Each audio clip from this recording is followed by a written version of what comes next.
Hello नमस्कार साथियों, स्वागत करते हैं आप सभी का MIL हिंदी के एक और नई क्लास में। जितने भी स्टूडेंट बिहार या फिर भारत के किसी भी यूनिवर्सिटी से ग्रेजुएशन फर्स्ट सेमेस्टर में हैं, आप चाहे साइंस संकाय के स्टूडेंट्स हैं, कॉमर्स संकाय के स्टूडेंट्स हैं या फिर बच्चे आर्ट्स संकाय के स्टूडेंट्स हैं, अगर आपने AEC पेपर फर्स्ट यानी कि एबिलिटी इनहेंसमेंट कोर्स में MIL हिंदी सब्जेक्ट रखा है तो आप लोगों के लिए आज की क्लास इंपॉर्टेंट रहने वाली है। आज के इस क्लास में बच्चे हम लोग बात करेंगे निबंध लेखन टॉपिक पर। निबंध लेखन क्या होता है, निबंध लेखन के प्रकार के बारे में जानेंगे, इसके विभिन्न अंगों को हम लोग देखेंगे, साथ में इसका जो विषय क्षेत्र है वह विषय क्षेत्र क्या है, ये सारा टॉपिक हम आज के इस एक ही क्लास में कवर करने वाले हैं। आप लोगों को क्लास को बस शुरू से लेकर एंड तक अच्छे तरीके से देखना है। मैं कोशिश करूंगा कि आपको हर एक चीजें अच्छे से समझा पाऊं। तो चलिए फटाफट से हम लोग सेशन को कंटिन्यू करते हैं। एक बार आप लोगों ने सेशन को शेयर नहीं किया है तो अपने सभी फ्रेंड्स को शेयर कर दीजिए ताकि आपके सारे फ्रेंड्स क्लास को ज्वाइन करें और यूट्यूब पर सबसे बेहतरीन कंटेंट के साथ अपनी तैयारी कर सके। सेशन को लाइक नहीं किया हो बच्चे, लाइक कर लेना और चैनल पर नए हैं तो अंत में सब्सक्राइब करके नोटिफिकेशन बेल भी ऑन कर लीजिएगा। साथ में आप लोग हमारे टेलीग्राम को अगर ज्वाइन नहीं किए हैं तो डिस्क्रिप्शन में लिंक है, उसको भी आप लोग जरूर ज्वाइन कर लेना। आगे आइए हम लोग टॉपिक पर डिस्कशन करते हैं। तो देखिए, टॉपिक को डिस्कस करने के क्रम में हम सबसे पहले देखेंगे बच्चे कि आपका जो निबंध लेखन है, निबंध लेखन का अर्थ क्या होता है और इसकी जो परिभाषाएं हैं वो परिभाषाएं क्या है। तो चलिए हम सबसे पहले अर्थों को समझते हैं। बात करें बच्चे निबंध की, तो देखिए यहां पर एक शब्द आप देख रहे हो निबंध। इस निबंध शब्द का जब संधि विच्छेद किया जाता है तो इजिली यहां पर एक शब्द जो है आपका नी निकल के आता है और दूसरा निकल के आता है आपका बंध। इस दोनों के अगर अर्थों को आप समझ जाइएगा तो आपको निबंध का अर्थ समझ में आ जाएगा। फाइनली यहां पर देखिए, जब बच्चे निबंध नी की बात करते हैं तो यहां पर इसका जो अर्थ होता है वह होता है विशेष रूप से। क्या होता है बच्चे? नी का अर्थ होता है विशेष रूप से और आपके जो बंध का अर्थ होता है यह होता है बांधना। अर्थात कहे तो निबंध का जो अर्थ हो जाएगा वह क्या हो जाएगा? विशेष रूप से बांधना। तो आप कहोगे गुरुजी यहां पर हम किसको बांधेंगे, हमको या आपको या फिर किसी और को? तो आपको हमको नहीं बांधना है, यहां पर बच्चे आपको अपने विचारों को बांधना है। अर्थात जो आपका निबंध होता है यह एक विचारों का बंधन होता है। फाइनली आप लोग निबंध के अर्थ को समझ गए होंगे। आगे अगर निबंध की बात करते हैं तो देखिए, निबंध जो है यह अंग्रेजी में एजे शब्द का हिंदी रूप है। ठीक है, एजे का अर्थ होता है बच्चे प्रयास करना। जैसे मान लो हम किसी भी टॉपिक पर लेख लिखते हैं या निबंध लिखते हैं, कोई भी टॉपिक हो सकता है, बहुत सारे त्योहार हो गए या फिर जैसे मान लीजिए आपको कहेगा विज्ञान एक चमत्कार, इस तरीके से जो है अलग अलग टॉपिक पर आपसे जो है लेख लिखने के लिए पूछ लिया जाता है। अब वैसे स्थिति में जो है हम लोग यहाँ पर क्या करते हैं? प्रयास करते हैं अपना, है कि नहीं? अपना जो है विचार व्यक्त करने की कोशिश करते हैं, तो यही आपका निबंध कहलाता है बच्चे। क्लियर है? देखिए, अगर निबंध के परिभाषाओं की बात करें तो हालांकि निबंध को जो है एक परिभाषा के तौर पर बांधकर रखना यह उचित नहीं होगा। आप कहोगे गुरुजी ऐसा क्यों कह रहे हैं? तो इसके संबंध में मैं आपको आगे तर्क बताऊंगा, इससे आपको स्पष्ट हो जाएगा कि निबंध को हम एक परिभाषा के सूत्रों में क्यों नहीं बांध सकते हैं। फिलहाल अगर इसकी परिभाषाओं की बात करें तो आप कह सकते हो कि निबंध एक प्रकार की वैसी गद्य रचना होती है जो कि आपके विभिन्न विचारों का जो है एक सीमित रूप से बंधन होता है, जहां पर आपके विचारों को बांध कर क्या किया जाता है? परोसा जाता है। क्लियर है बच्चे? इसके बाद देखेंगे तो आपका जो निबंध है इसे हम लोग प्रबंध भी कहते हैं, ये भी बात याद रखिएगा।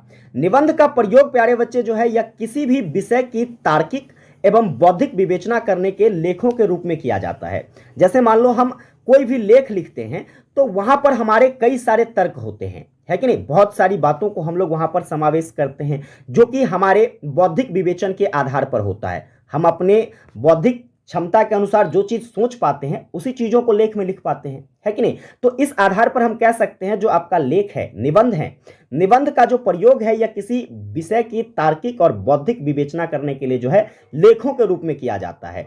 इसके बाद आपको याद रखना है कि जो आपका निबंध लेखन है, निबंध लेखन का जनक किसे कहा जाता है? तो एक फ्रेंच के साहित्यकार थे जिसका नाम था बच्चे मानतेन। क्या नाम था? मानतेन नाम था। मानतेन को प्यारे बच्चे माना जाता है कि यह निबंध लेखन के क्या थे? तो जनक के रूप में जाने जाते हैं। क्लियर है? एक छोटा सा परिचय मैं कोशिश कर रहा हूं कि आपको अच्छे तरीके से समझ में आए सारी चीजें। तो एक बार आप लोग कमेंट करके बताइएगा बच्चे कि आपको निबंध लेखन का जो एक बेसिक सा परिचय है ये आपको अच्छे से समझ में आ गया है। अगर अच्छे से समझ में आ गया है तो फटाफट से आप लोग कमेंट में जी गुरुजी फटाफट से टाइप कीजिए। आगे हम लोग निबंध के कुछ परिभाषाओं को देखेंगे जो कि काफी सारे अलग अलग विद्वानों के द्वारा निबंध को परिभाषित किया गया है। इस क्रम में हम लोग देखते हैं तो कहा जाता है कि किसी भी साहित्यिक विधा को साहित्यिक विधा कहने का मतलब जो भी साहित्य के अंतर्गत चीजें आती होगी, जैसे निबंध हो गया या फिर कहे तो आपके कहानी, कविता, ये सारी चीजें जो है आपके साहित्यिक विधा के अंतर्गत आ जाता है। तो कोई भी आपका साहित्यिक विधा हो, उसे एक परिभाषा के रूप में बांधना या फिर उनके सभी तत्वों को, उनके सभी पक्षों को एक साथ समावेशित करना, यह बहुत ही कठिन काम है बच्चे। यह आसान काम नहीं है, क्योंकि एक कविता की बात कर ले या फिर एक कहानी की बात कर ले या फिर किसी निबंध की बात कर ले, तो इसमें बहुत सारे पक्ष होते हैं, बहुत सारे तत्वों का समावेशन होता है। अब उन सभी तत्वों को एक सूत्र में बांधकर उसे परिभाषित करना कहीं ना कहीं अपने लिए एक चुनौती के समान होता है। तो इसीलिए हम ये बात कह सकते हैं कि साहित्यिक विधा को जो है एक परिभाषा में बांधना प्यारे बच्चे कोई आसान काम नहीं है। इसके पश्चात भी इसके संबंध में जो है बहुत सारे विद्वान हुए, जिसके द्वारा अलग अलग प्रकार से निबंध को लेकर परिभाषा दी गई है। आइए हम बारी बारी से कुछ विद्वानों के बारे में जानते हैं। जैसे कि हम बात करें सबसे पहले आचार्य रामचंद्र शुक्ल जी की। आचार्य रामचंद्र शुक्ल ने जो है निबंध की विशेषताओं को देख करके इसके बारे में अपनी राय रखते हुए कहते हैं कि आधुनिक पाश्चात्य लक्षणों के आधार पर निबंध उसी को कहना चाहिए जिसमें व्यक्तित्व अर्थात व्यक्तिगत विशेषताएं निहित हैं। बिल्कुल सहमत हैं हम इस बात से, क्योंकि देखिए एक निबंध में क्या होता है, तो एक निबंध में प्यारे बच्चे व्यक्तिगत विशेषताएं देखने को मिलती है, क्योंकि हर व्यक्ति जो है एक समान निबंध नहीं लिख सकता है। अलग अलग प्रकार के लोग अलग अलग तरीके से अपना निबंध लिखते हैं। कोई एक ही टॉपिक ले लो ना आप, जैसे कि मान लो कोई एक टॉपिक ले लेते हैं, सपोज कीजिए अभी छठ का त्योहार आने वाला है। अगर मैं आपसे कहूं कि बताइए छठ पूजा पर आपको लेख लिखना है, तो क्या सब बच्चे एक जैसा लिख पाओगे? बिल्कुल नहीं लिख पाओगे। सबका व्यक्तित्व जो है वहां पर क्या होगा, अलग अलग होगा। तो इसीलिए आचार्य रामचंद्र शुक्ल जी कहते हैं कि निबंध तो हम भाई उसी को कहेंगे जिसमें आपको व्यक्तित्व विशेषताएं देखने को मिलेगी, एक व्यक्तिगत विशेषताएं देखने को मिलेगी। आगे देखते हैं, तो आगे डॉक्टर भगीरथ मिश्र जी क्या कहते हैं। डॉक्टर भगीरथ मिश्र जी का कहना है कि निबंध एक प्रकार का वैसा गद्य रचना है प्यारे बच्चे, जिसमें किसी विशेष का, ठीक है, किसी भी विषय का श्रृंखलित विवेचन और व्यक्तिक भाव, इसके साथ साथ जो है विचारधारा का क्रमबद्ध रोचन प्रकाशन प्रस्तुत होता है।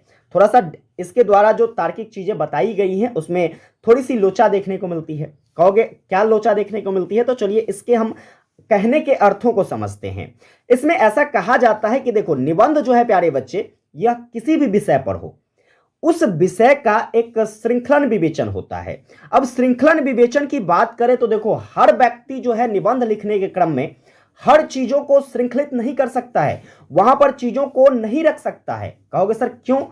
क्योंकि देखिए निबंध एक ऐसा विषय क्षेत्र है प्यारे बच्चे, जिसमें आप कितना भी चीज लिख लोगे ना, तो आपको संतुष्टि ही देखने को नहीं मिलेगा। फिर भी आपको लगेगा कि नहीं, मेरे से कुछ ना कुछ यहां पर छूट रहा है, ऐसा मनोभाव प्रतीत होता है। तो इस आधार पर बच्चे हम कह सकते हैं कि इसमें जो है श्रृंखलित विवेचन, हालांकि चलो हम कुछ चीजों को श्रृंखलित कर लेते हैं, लेकिन सभी चीजों का श्रृंखलन जो है संभव नहीं हो पाता है। इसके बाद व्यक्तिक भाव, चलिए ठीक है, व्यक्तिक भाव तो यहां पर होंगे ही होंगे। इसमें आपकी विचारधारा की क्रमबद्धता तो होनी ही चाहिए, है कि नहीं? तो इस आधार पर बात करें तो आपके जो डॉक्टर भागीरथ मिश्र जी हैं, इनके परिभाषाएं थोड़ी सी विवादास्पद जरूर मानी जाती है, लेकिन फिर भी हम बात करें तो इनके बहुत सारे मत जो हैं, बहुत सारे तर्क जो हैं, यह निबंध पर सटीक बैठता है। इसके साथ साथ सीताराम चतुर्वेदी जी का क्या कहना है, तो इनका कहना है कि साधारणतः निबंध वह साहित्य रूप है जो न बहुत बड़ा न बहुत छोटा, जो गद्यात्मक हो। इनका कहने का मतलब यह है कि जब भी हम निबंध लिखते हैं तो निबंध न तो वह बहुत बड़ा होना चाहिए और ना ही निबंध बहुत छोटा होना चाहिए, लेकिन आप उसको जिस भी फॉर्म में लिखो, जैसे भी लिखो, उसको गद्यात्मक फॉर्म में लिखते हैं हम लोग। कैसे लिखते हैं बच्चे? गद्यात्मक फॉर्म में लिखते हैं। उसमें हमें मूल चीज़ों को क्या करना होता है, संग्रहित करना होता है। ऐसे ही नहीं कि मान लो आपको हम लोगों ने कहा कि चलो दिवाली पर लेख लिखो, एग्जाम में आ गया दिवाली पर लेख लिखो, दिवाली आने वाला है, दीपावली पर लेख लिखो, तो आप उसमें यह मत कहिएगा कि हम अपने लिखने के क्रम में बहुत सारे बच्चे ऐसे होते हैं कि भाई शब्द नहीं पूर रहे हैं, तो चलो हम कुछ भी लिखना शुरू करते हैं। अब हम अपने दोस्त के साथ चार चार को छुरछुरी छोड़े, तफन्ना किए, तचिन्ना किए, ठीक है। तो इस तरीके से जो है बहुत सारे बच्चे अलग अलग प्रकार से चीज़ों को लिखते हैं। लेकिन आपके सीताराम चतुर्वेदी जी के अनुसार अगर हम बात करेंगे तो इनका कहना है कि भाई आप जो निबंध लिखते हो वो बहुते बड़का नहीं होना चाहिए, चाहे बहुत छोटका भी नहीं होना चाहिए। आप जो चीज़, जिस टॉपिक पर चीज़ों को लिख रहे हैं, उसके मूल तथ्यों को आपको क्या करना है बच्चे, उसमें समाहित करना है। बस इतनी बातें आपको याद रखनी है। आगे देखेंगे तो गुलाब बाबू राय का क्या कहना है भाई। गुलाब बाबू राय जी कहते हैं कि निबंध का आकार जो है यह सीमित होता है, इसमें निर्जीव क्या कहते हैं तो निजीपन देखने को मिलती है, स्वच्छ और सजीव इसका व्यक्तित्व होता है। ठीक है, कहने का तात्पर्य यहां पर यह है इनका कि जब भी हम निबंध लिखते हैं प्यारे बच्चे तो यह एक सीमित आकार में होता है। जैसे मान लीजिए पेपर में ही जब क्वेश्चंस पूछा जाता है निबंध लिखने के लिए, हालांकि आप लोगों से तो किसी टॉपिक विशेष पर निबंध लिखने के लिए पेपर में पूछेगा नहीं, लेकिन फिर भी मान लीजिए आपने 10th का एग्जाम दिया होगा, इंटरमीडिएट का एग्जाम दिया होगा, तो वहां पर जो है आपके हिंदी सब्जेक्ट में देखे होंगे कि आपको निबंध लिखने के लिए जब कहा गया होगा तो 250 से 300 शब्द कुछ इस प्रकार से शब्दों का एक लिमिटेशन आपको दे दिया जाता था। तो वैसे ही आपका बाबू गुलाब राय जी कहते हैं कि आपका जो निबंध है इसका आकार जो होता है बिल्कुल सीमित होता है। ठीक है, इसमें निजीपन देखने को मिलती है। निजीपन कहने का मतलब यह है कि भाई इसमें जो चीज भी लिखते हैं हम अपने अनुसार लिखते हैं, वह हमारा खुद का विचार होता है और यह बिल्कुल स्वच्छ होता है, साथ में यह सजीव चित्रण भी होता है। कोई भी निबंध लिखते हो तो आप जो चीज़ देखे रहते हो उसी चीज़ को ना निबंध लिखते हो कि हाँ, जैसे मान लो कि कोई त्योहार पर लेख लिखना है तो उस त्योहार में क्या क्या होता है, हम क्या क्या करते हैं, इस तरह की चीज़ें जो है आप निबंध में समाहित करते हो। तो इस आधार पर आपके बाबू गुलाब राय जी का कहना है कि भाई आपका जो निबंध होता है इसका सजीव चित्रण होता है। तो आप लोगों ने यहाँ पर अलग अलग प्रकार की परिभाषाएं देखा। फिर इस क्रम में जो है आपके पंडित श्याम सुंदर दास जी आ जाते हैं। इनका कहना है कि निबंध एक प्रकार का वैसा लेख है जिसमें किसी गहन विषय पर विस्तार पूर्वक एवं पांडित्यपूर्ण ढंग से जो है विचार किया गया हो। यानी कि आपका जो निबंध है बच्चे, उसमें हम किसी भी टॉपिक पर जब निबंध लिखते हैं तो उसे हम काफी विस्तार तरीके से वर्णित करते हैं और साथ में उसमें पांडित्य ढंग का भी उपयोग किया जाता है। ठीक है, चलिए आगे मानतेय जी का क्या कहना है, जिसे हम लोग निबंध लेखन का जनक कहते हैं, उनका क्या विचार है, चलिए उस पर चर्चा करते हैं। तो जैसे कि देखिए मानतेय जी कहते हैं कि मेरे निबंध मन की उच्छल श्रृंखल उड़ान है। ठीक है, मेरे निबंध जो है प्यारे बच्चे ये क्या है तो मन का एक जो है ऊंचाई तक उड़ान है। मतलब हम आप जितना मन में सोच सकते हैं वही चीज़ों को कहाँ लिखते हैं तो वही चीज़ों को हम निबंध में लिखते हैं। इसके द्वारा मैं अपने आप को खोलकर पाठकों के सामने रखने की चेष्टा करते हैं। ठीक है, इनका कहना है कि हम क्या करते हैं निबंध के माध्यम से अपने आप को पूरा खोल कर रख देते हैं, अपने विचारों को एकदम गंगा की तरह बहा देते हैं और जो कि पाठक के सामने आता है तो वह हमारे विचारों को पढ़ पाता है। यही आपका निबंध है। इन सभी परिभाषाओं के बाद जो है हम किस निष्कर्ष पर पहुंच पाते बच्चे, आखिर निबंध हम कहेंगे किसको। तो फाइनली बात करें तो निष्कर्ष रूप में हम लोग लिखेंगे कि उपयुक्त परिभाषाओं के आधार पर हम यह कह सकते हैं कि निबंध एक प्रकार की ऐसी गद्य विधा है जिसमें निबंधकार जो होते हैं वह किसी विषय पर अपने विचारों या फिर अपने भावों को अत्यंत रोचक और प्रभावशाली तरीके से जो है क्या करता है, प्रस्तुत करता है। क्लियर है बच्चे। तो इस प्रकार से जब आपके पेपर में पूछा जाएगा क्वेश्चंस कि बताइए निबंध लेखन के अर्थ और इसकी परिभाषाओं को समझाइए, ठीक है, तो इजीली आप कह सकते हो कि सर निबंध लेखन का अर्थ, अभी तो आप लोगों ने यहां पर समझा है कि निबंध का अर्थ क्या होता है कि नहीं। इसके बाद अभी आपने कई सारे विद्वानों की परिभाषाएं देखा है, तो इस प्रकार से आप क्वेश्चंस का आंसर कर सकते हैं। आगे चलिए बच्चे हम लोग अगले टॉपिक पर डिस्कस करते हैं। तो अगला टॉपिक आ जाता है आपके निबंध लेखन का प्रकार। ये भी काफी इंपॉर्टेंट रहेगा और पिछले साल जो है 2023-27 सेशन वालों को ये क्वेश्चंस पूछा गया था। तो आपसे भी हो सकता है, मान लीजिए जिस यूनिवर्सिटी में ना पूछा गया हो उस यूनिवर्सिटी में पूछ ले। तो कैसे क्वेश्चंस पूछेगा बच्चे, पूछेगा बताइए निबंध लेखन के प्रकार पर टिप्पणी करें। तो आप कैसे टिप्पणी करोगे, आइए इसको समझते हैं। तो निबंध लेखन के बच्चे जो प्रकार होते हैं, टोटली 5 प्रकार के आपके निबंध लेखन होते हैं। जैसे कि आपका वर्णनात्मक निबंध हो जाता है, दूसरा भावनात्मक निबंध हो जाता है, तीसरा विचारात्मक निबंध हो जाता है, चौथा आपका व्यंग्यात्मक निबंध होता है और पांचवा आपका आत्मपरक निबंध होता है। आइए बारी बारी से हम इन सभी निबंध के प्रकारों को अच्छे से समझते हैं ताकि सारी चीजें आपको क्लियर हो जाए। जैसे कि बात करें बच्चे, सबसे पहला आता है आपका वर्णनात्मक निबंध। ठीक है, यहां पर परिभाषा पर आपको ध्यान नहीं देना है, मेरी बातों पर ध्यान देना है। ठीक है, बहुत सारे बच्चे जो है स्क्रीनशॉट लेते हैं, काम खत्म हो गया।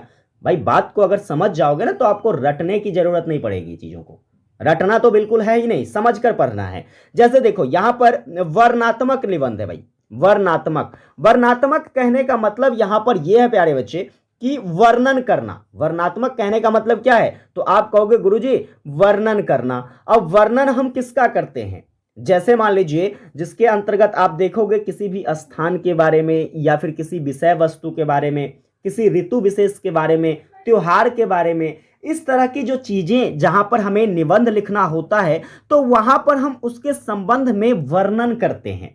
जैसे होली पर लेख लिखना है तो हम लोग वर्णित करते हैं ना कि होली का त्योहार जो है हम क्यों मनाते हैं भाई, कैसे इसकी शुरुआत हुई, इस त्योहार में हम लोग जो है क्या क्या करते हैं। ठीक है, वैसे ही दिवाली का त्योहार है तो दिवाली की त्योहार हम लोग सभी जानते हैं कि भाई श्री राम जी जो हैं वनवास पूरा करके कहाँ आए थे, अयोध्या लौटे थे। उसके आने की खुशी में पूरे अयोध्या वासी ने घी के दिए जलाया था और तब से हम लोग जो है आपके जो है दिवाली का त्योहार मनाते हैं। होली के पीछे भी यही कहानी रहा था, है कि नहीं। प्रहलाद और हिरण्यकश्यप का आपने कहानी सुना होगा, वहां से आपके जो है क्या हो जाते हैं तो होली का त्योहार शुरू हो जाता है। हिरण्यकश्यप को जो है ब्रह्मा का वरदान था, ना मैं धरती पर मरूं ना आकाश में मरूं, ठीक है, ना मैं घर में मरूं ना बाहर में मरूं, ना मानव से मरूं ना जानवर से मरूं। भाई बड़ा एक विचित्र टाइप का जो है उसको ब्रह्मा जी वरदान दे दिए थे। फिर विष्णु जी अपनी लीला रचते हैं कि भाई इसको तो मान लीजिए अत्याचार उसका बढ़ रहा था तो उसको तो खत्म करना था तो भाई कैसे खत्म करेंगे। अब वो नरसिंह अवतार लेकर विष्णु जी आते हैं और उसका नरसंहार कर देते हैं, है कि नहीं। उसके खून से देवताओं में होली मनाई जाती है, तब से हम लोग होली का त्योहार मनाते हैं। तो इस तरीके से जो है चीजों को हम लोग वर्णित करते हैं, जहां पर वही आपका वर्णात्मक निबंध कहलाता है। क्लियर है आप लोगों को? चीजें अगर समझ में आ रही है तो आप लोग बस शेयर करते जाओ भाई, ज्यादा से ज्यादा स्टूडेंट्स को शेयर करो ताकि सारे बच्चे जो है ना बेहतरीन ढंग से अपनी तैयारी कर सके। सेशन लंबा हो इसका बिल्कुल भी आपको ये नहीं रखना है कि सर काफी लंबी लंबी क्लास ले रहे हैं। भाई चीजें आपको अच्छे तरीके से समझ में आना चाहिए, बस मेरा फोकस इस पर रहता है। आगे देखेंगे तो आपका जो सेकंड नंबर का निबंध है वो है आपका भावनात्मक निबंध। अब भावनात्मक कहने का मतलब हमारा यहां पर है भावना से, है ना। भावना, हम अपनी भाव को जहां पर व्यक्त करते हैं। जैसे मान लीजिए चांदनी रात पर आपको लेख लिखना हो तो आपको ओ यार क्या हसीन रातें थी वो, है ना। तो इस प्रकार से जो है हम लोग एक भाव व्यक्त करते हैं। जैसे मान लो बरसात का पहला दिन, है ना, बरसात में जो है काफी सारे मस्तियां होती है कि नहीं। वो आपने गाना सुना होगा एक, जरा थम के बरस मुझे महबूब के पास जाना है कि नहीं। तो यहां पर है हम अपनी भावनाओं को व्यक्त करते हैं। किसको व्यक्त करते हैं प्यारे बच्चे? भावनाओं को। तो जिस भी निबंध लेखन में भावना को व्यक्त किया जाएगा तो आप आराम से कह सकते हो सर वह जो है एक भावनात्मक निबंध है। और भावनात्मक निबंध में प्यारे बच्चे आपका एक और टाइप का निबंध आ जाता है, वो आ जाता है आपका कल्पनात्मक निबंध।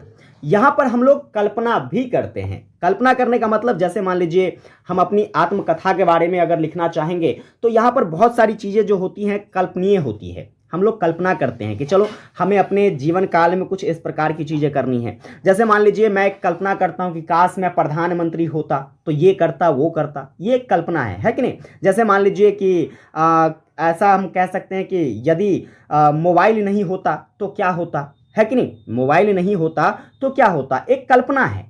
तो इस प्रकार के निबंध को हम लोग जब भी इस टॉपिक पर निबंध लिखा जाएगा तो हम ऐसे निबंध को एक कल्पनात्मक निबंध की श्रेणी में रखते हैं, क्योंकि यहां पर चीजों में कल्पना की जा रही है।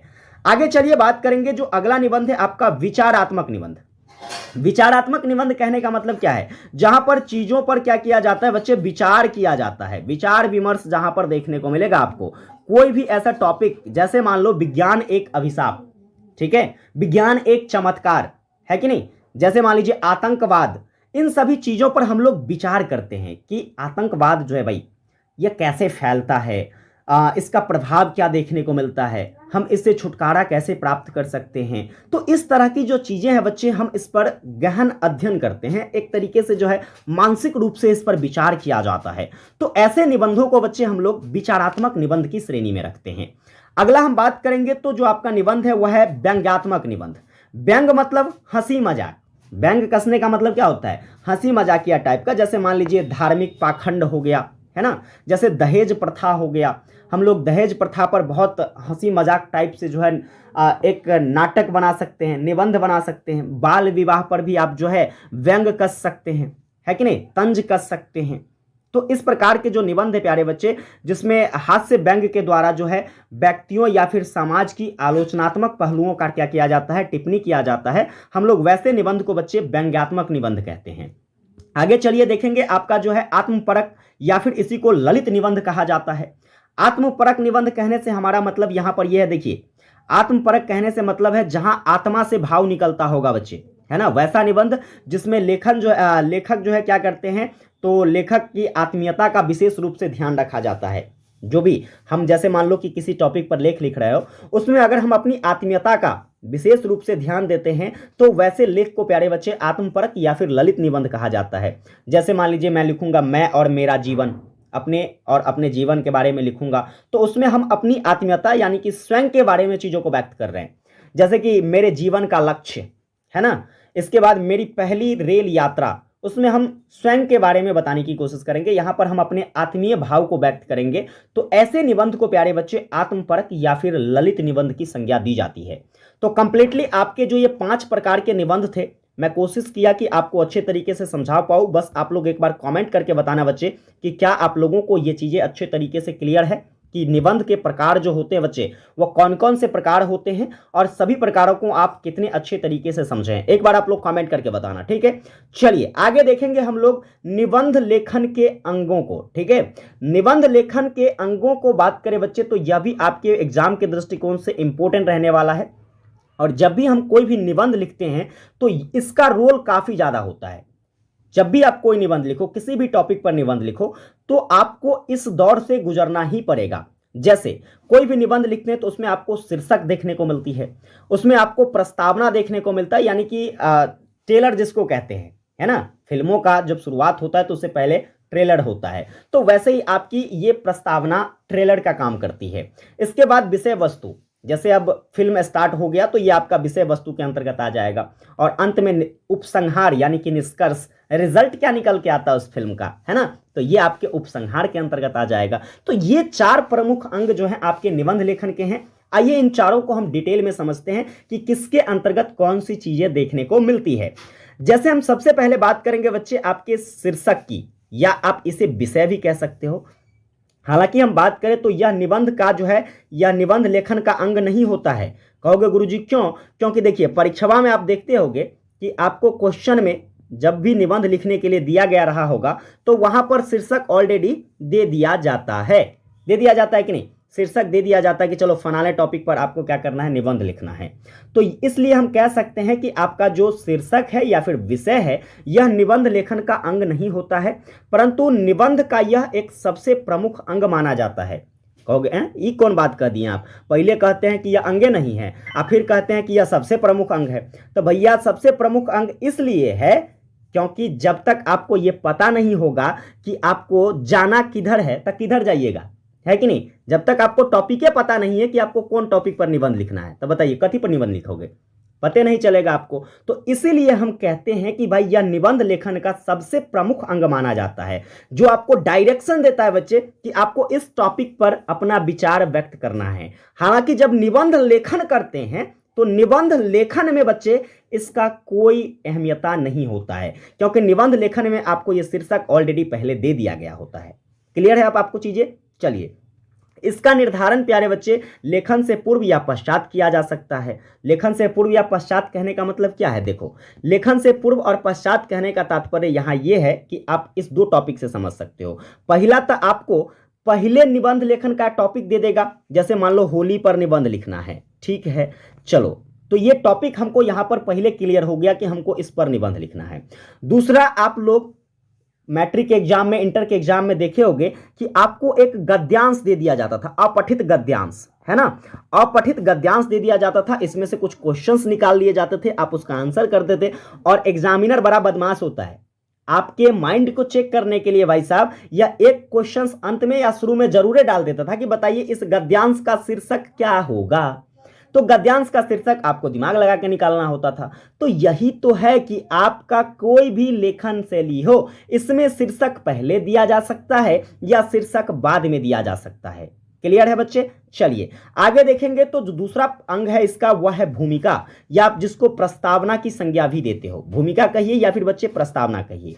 देखो इसके अंतर्गत जो क्या होता है, इस भाग में प्यारे बच्चे निबंध का परिचय होता है। मैंने पहले बताया आपको कि भाई ये टेलर है, ठीक है, टेलर अगर हिट होगा तो फिल्म सुपर हिट होगा, लेकिन टेलर अगर हिट नहीं तो फिल्म सुपर हिट नहीं। इसीलिए जब भी आप निबंध लिखते हो तो याद रखिएगा कि प्रस्तावना यानी कि भूमिका लिखते समय उसको इतना आकर्षक बनाएं इतना बेहतरीन तरीके से लिखे कि पढ़ने वालों के अंदर एक उत्सुकता पैदा हो और वह शुरू से लेकर चीजों को अंत तक पढ़ सके। समझे कि नहीं?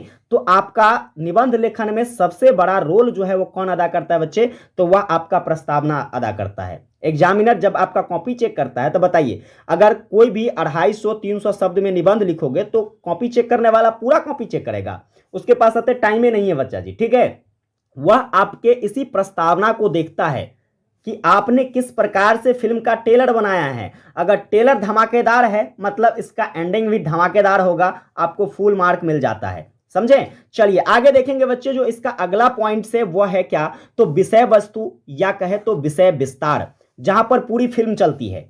यह निबंध लेखन का प्रमुख अंग माना जाता है बच्चे। कहोगे क्यों गुरुजी? क्योंकि इसमें जो है आपको क्या क्या वर्णित करना है। जिस टॉपिक पर, अगर मान लो किसी भी टॉपिक पर आप वर्णन कर रहे हो, अपनी भाव को व्यक्त कर रहे हो, तो अपनी सारी चीजों को आपको यहीं पर व्यक्त करना होता है बच्चे। सारा चीज आप जो है, जितनी भी विषय वस्तु हैं, जैसे ही मान लीजिए यहां पर आपको जो भी करना है, प्रलय या फिर कहे तो नाश विनाश, जो भी करना है सब कुछ जो है आपको यहीं पर करना होगा। समझ गए ना? इसके बाद बच्चे जो है अंत में आप उपसंहार लिखोगे, यानी कि निष्कर्ष लिखोगे। निष्कर्ष कहने का गुरुजी तात्पर्य क्या है? तो निष्कर्ष कहने का तात्पर्य यह है कि भाई एग्जाम दिए तो ओकरा रिजल्टो ना आएगा, तो एग्जाम दिए तो रिजल्ट कैसे आएगा? देखिए जैसे यहाँ पर ये सारा चीज लिखे हैं तो उसका परिणाम हम लोग लिखेंगे कि यह जो है प्यारे बच्चे निबंध का सबसे अंतिम अंग होता है, और इसमें आप उन सभी चीजों को लिखते हैं जो चीज प्यारे बच्चे आपने ऊपर चीजें व्यक्त किया है। मतलब यहां पर जैसे विषय वस्तु में जो भी चीजें आपने लिखा है उसका सारांश आप जहां पर लिखते हो, एक छोटे से शब्द में याद रख सकते हो, सारांश जहां पर व्यक्त करते हो वही आपका निष्कर्ष है, जिसमें मूल भाव होता है। ये दो चीजें निबंध चेक करने के टाइम में बस आपका प्रस्तावना चेक किया जाता है और आपका ये निष्कर्ष चेक किया जाता है। इस बात को याद रखिएगा। विषय वस्तु को पढ़ने का टाइम नहीं होता है एग्जामिनर के पास या कॉपी चेक करने के वाले के पास। चलिए, तो मैं उम्मीद करूंगा कि आप लोगों के जो निबंध लेखन का अंग है बच्चे, निबंध लेखन का अंग अच्छे तरीके से समझ में आया होगा। कितने अंग है? 4 गो अंग है। शीर्षक, प्रस्तावना, विषय वस्तु, उपसंहार, है ना। तो इसमें जैसे कि शीर्षक में क्या क्या होता है, आपकी भूमिका में यानी कि प्रस्तावना में क्या क्या होता है, विषय वस्तु में क्या होता है और उपसंहार में क्या होता है। चलिए आगे बच्चे हम लोग बात करेंगे जो निबंध लेखन का विषय है, निबंध का विषय क्या होता है, विषय क्षेत्र क्या है इसका। तो विषय क्षेत्र की बच्चे बात करेंगे। यह भी टॉपिक इंपॉर्टेंट रहेगा आपके एग्जाम के दृष्टिकोण से, इस बात को याद रखिएगा। एग्जाम में देखना कि क्वेश्चंस कैसे बनाया जाता है, मैं आपको आगे बताऊंगा अभी, तो वहां से आपको क्लियर हो जाएगा। फिलहाल आप समझिए कि निबंध का जो विषय क्षेत्र होता है यह क्या होता है। तो एक बात देखिए, सबसे पहला बात तो ये जान लो कि भाई निबंध लेखन का जो विषय क्षेत्र होता है यह पहले से निर्धारित होता है, ठीक है। या मान लीजिए आप बाद में भी इसको निर्धारित कर सकते हो, हालांकि विशेषतः निबंध लेखन में यह आपको पहले से ही निर्धारित करके दिया जाता है।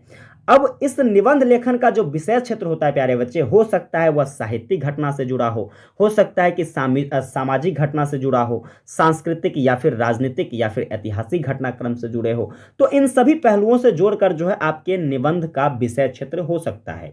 इस संबंध में आपके एक विद्वान डॉक्टर लक्ष्मी सागर वासने जी का कहना है कि निबंध से तात्पर्य सच्चे साहित्य निबंधों से है, यानी कि निबंध से जो तात्पर्य है वह सच्चा साहित्य से है। इसमें जो लेखक होता है यह अपने आप को प्रकट करता है, विषय को नहीं। इसके कहने का तात्पर्य यह है कि लक्ष्मी सागर वासने जी क्या कहते हैं, समझो ध्यान से।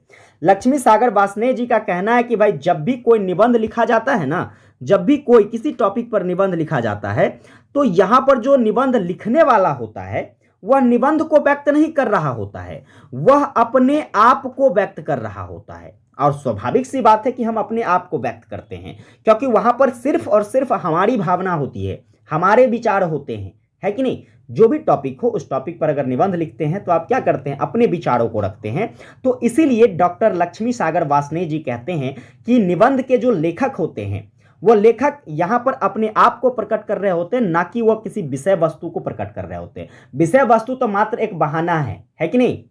विषय वस्तु क्या है बच्चे? एक बहाना है। इसमें तो हमें अपनी राय को बताना है, हमें अपने विचार को बताना है, समझे कि नहीं। चलिए आगे देखेंगे। तो वास्तव में बात करें बच्चे तो निबंध साहित्य और इसके आयाम इतने विशाल हैं कि इन्हें परिभाषा के घेरे में नहीं बांधा जा सकता है। मैंने आपको ये चीज पहले भी बताया है कि निबंध को आप परिभाषित नहीं कर सकते, इसका क्षेत्र ही इतना बड़ा है। या फिर आप किसी भी साहित्यिक विधा को परिभाषित नहीं कर सकते हैं, क्योंकि उसका क्षेत्र ही इतना बड़ा है कि उसको हम एक शब्दों में, एक चंद लाइनों में समेट कर नहीं बता सकते हैं। निबंध की परिभाषा में, निबंध को जो है परिभाषा में बांधना या कदाचित क्या होगा बच्चे, एक कठिन काम होगा। इसमें आपको जो है कुछ लक्षण निर्धारित कर ही संतोष करना पड़ता है। लेखन में जो है आप देखोगे कि आप कुछ भी चीज़ों को व्यक्त कर लो, जब भी किसी टॉपिक पर निबंध लिखते हैं तो आप कुछ व्यक्त कर लो, आपके मन में यह हमेशा चलता रहता है कि भाई कुछ ना कुछ चीज़ें जो है हम छोड़ दिए हैं, हमको ये भी चीज़ उसमें लिख देना चाहिए, है कि नहीं, ऐसा मन करता रहता है। तो वही चीज़ें यहाँ पर व्यक्त किया जा रहा है। तो निबंध लेखन का जो विषय क्षेत्र होता है बच्चे, यह कोई निर्धारित नहीं होता है, इसे आप एक विशेष परिभाषा में नहीं बांध सकते हैं।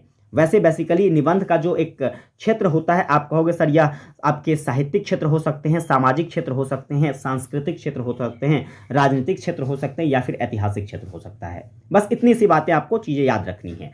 आगे चलिए बच्चे, हम लोग अगले क्वेश्चंस की तरफ बढ़ते हैं। तो देखिए अगला जो आपका प्रश्न यहाँ से बन जाता है वह है, एक अच्छे निबंध लेखन की क्या विशेषताएं हो सकती है, यानी कि आप एक अच्छा निबंध कब लिख सकते हैं, उसकी क्या विशेषताएं हैं। तो इसके विशेषताओं पर बात करें, फिलहाल देखिए इसकी विशेषताओं को लेकर आपको कई सारे तर्क देखने को मिलेंगे। जैसे कि सारी दुनिया की भाषाओं की अगर हम बात करें तो सारी दुनिया की भाषाओं में जो आपका निबंध है, निबंध को साहित्य की सृजनात्मक विधा के रूप में मान्यता दी जाती है। और यह मान्यता जो है प्यारे बच्चे, निबंध को आधुनिक युग में ही देखने को मिला, क्योंकि आधुनिक युग में ही प्यारे बच्चे जो हैं आपके सभी चीज़ों का विकास क्रम देखने को मिलता है। जैसे कोई भी आपके धार्मिक कालक्रम हो गया जो विशेष रूप से आपके आधुनिक काल में जो है विकसित होती है, कोई भी जो है आपके सामाजिक या फिर राजनीतिक पहलुओं को आप चर्चा करेंगे तो उन सभी पहलुओं का जो विशेष रूप से विकास देखने को मिला वह आपके आधुनिक युग में देखने को मिला। तो इसी कारण से हम कह सकते हैं कि जो निबंध है यह कब फला फूला, तो यह प्यारे बच्चे आपके आधुनिक युग में आकर के जो है अच्छे तरीके से फला फूला। इसके जो है महत्वों को लोगों के बीच में अच्छे तरीके से समझाया गया। ठीक है, चलिए इस संबंध में बच्चे हजारी प्रसाद द्विवेदी जी का कुछ तर्क निकल कर आता है। जैसे कि इनका मानना है कि नए युग में जिन नवीन ढंग के निबंधों का प्रचलन हुआ है वे व्यक्ति की स्वाधीनता चिंता की उपज है। ठीक है, स्वाधीन चिंता की उपज है। इस प्रकार निबंध में निबंधकार जो है यह स्वच्छंदता का जो है विशेष महत्व देते हैं। अर्थात हजारी प्रसाद द्विवेदी जी के जो कहने का तर्क है कि देखो नए समय में जो एक नए तरीके से निबंध लेखन का प्रचलन चला है, जो नए तरीके से निबंध यहाँ पर लिखे जाते हैं, उसमें आप एक चीज देखोगे कि स्वाधीनता काफी ज्यादा देखने को मिलती है, स्वच्छंदता काफी ज्यादा देखने को मिलती है। निबंध लेखक जो होते हैं बिल्कुल स्वतंत्र तरीके से जो है अपनी विचारों को निबंध लेखन में व्यक्त करते हैं। ये किनका मानना है? हजारी प्रसाद द्विवेदी जी का। लेकिन देखो इसी क्रम में प्यारे बच्चे आपके रामचंद्र शुक्ल जी भी कुछ लिखते हैं। रामचंद्र शुक्ल जी जिनका तो हिंदी साहित्य के इतिहास में बहुत बड़ा योगदान रहा था, है कि नहीं, तो इनके मतों को तो आप जरूर पढ़ेंगे और अगले साल जो है एक क्वेश्चन भी इसके संबंध में पूछा गया था, हम इस पर भी चर्चा करते हैं। पहले ये जान लीजिए कि निबंध के बारे में बच्चे रामचंद्र शुक्ल जी क्या कहते हैं। तो इनका कहना है कि निबंध लेखन अपने मन की प्रवृत्ति के अनुसार स्वच्छंद गति से इधर उधर फूटी हुई सूत्र शाखाओं में विचरता रहता है। ठीक है, और यही उसकी अर्थ संबंधी व्यक्तिगत विशेषताएं हैं। ठीक है, व्यक्तिगत विशेषताओं की बात करें निबंध की तो रामचंद्र शुक्ल जी का मानना है कि देखो आपका जो निबंध लेखन है यह आपके मन की प्रवृत्ति है बच्चे। जितना आप स्वतंत्र रूप से चीजों को मन में सोच पाते हैं निबंध में लिख देते हैं। इससे बढ़कर विशेषता निबंध का और क्या हो सकता है भाई? व्यक्तिगत स्वतंत्रता ही सबसे बड़ी इसकी विशेषता हो गई। ठीक है, आपके मनों की, आपके विचारों की स्वच्छंदता या फिर स्वतंत्रता की बात करें, ठीक है, वही आपके निबंध लेखन की सबसे बड़ा विशेषता है। लेकिन फिर भी हम इसके कुछ विशेषताओं पर चर्चा करते हैं। तो जैसे कि कहा जाता है कि इसकी जो भाषा है, ठीक है, इसकी भाषा विषय वस्तु के अनुरूप होनी चाहिए। जैसे मान लीजिए कि आपको अगर कोई निबंध लिखना है तो जिस भी विषय वस्तु पर लिखना है आपको भाषा उसके अनुरूप रखनी चाहिए। ऐसा नहीं कि बहुत एकदम खतरनाक छौड़ा सब होता है, एग्जाम में पूछेगा कुछ हो एकदम शायरी सब लिख के खूब आ जाता रहता है कि नहीं भाई? शब्दे तो पुराना है, शायरी उरी लिख करके, गीत उत लिख करके पूरा दिया, तो ये एक अच्छा निबंध नहीं माना जाता है। अच्छा निबंध के लिए भाई साहब आपको चाहिए कि जिस विषय वस्तु पर आपको लिखना है आपको उसके संबंध में अपनी भाषाएं व्यक्त करनी होती है। इसके साथ साथ विषय वस्तु से संबंधित सभी पहलुओं पर आपको चर्चा करना होता है। जैसे कोई भी टॉपिक हो, अगर आप किसी भी टॉपिक पर निबंध लिखते हैं तो उसकी जो मेन पॉइंट्स हैं, मेन चीजें हैं, उन चीजों को आप उसमें जरूर समाहित करें तभी आपका जो निबंध है वह एक अच्छा निबंध माना जाएगा। वर्तनी की शुद्धता का विशेष रूप से इसमें ध्यान रखा जाता है। बच्चे, वर्तनी की सुविधा क्या कहते हैं, शुद्धता, कहने का मतलब यह है कि जब भी कोई चीज लिखते हैं तो उसको आप शुद्ध शुद्ध लिखेंगे। ये नहीं कि मान लीजिए हमको यहाँ पर मान लीजिए सीता लिखना है, तो सीता में हम जानते हैं कि भाई दीर्घिकार होता है, तो आप यहाँ पर हर्षिकार लिखोगे। ठीक है, यहाँ पर बच्चों को मात्राओं के ज्ञान न होने के कारण काफी ज्यादा अशुद्धियां देखने को मिलती है। तो जब भी आप निबंध लेखन करते हैं तो ऐसा माना जाता है कि भाई जब तक आप वर्तनी शुद्ध करके नहीं लिखोगे तब तक वह आपका एक अच्छा निबंध नहीं माना जाएगा। इसके साथ साथ विराम चिन्हों का आपको उचित प्रयोग करना चाहिए।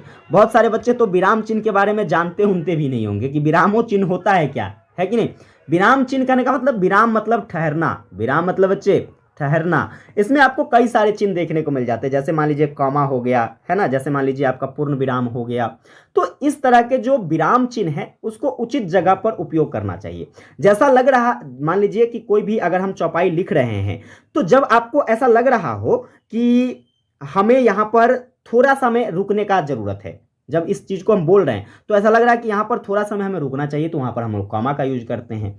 अब इसके लिखने के क्रम में देखेंगे कि नहीं, अब यहाँ पर सारी चीजें एकदम थम सी जा रही है, तो वहां पर पूर्ण विराम का यूज करते हैं। तो इस तरीके से जो है आपको विराम चिन्हों का उचित प्रयोग करना निबंध लेखन में बहुत जरूरी होता है, और जब तक आप इसका प्रयोग नहीं करेंगे तब तक आपका निबंध जो है बच्चे यह उचित नहीं माना जाएगा, आपका एक बेहतर निबंध नहीं माना जाएगा।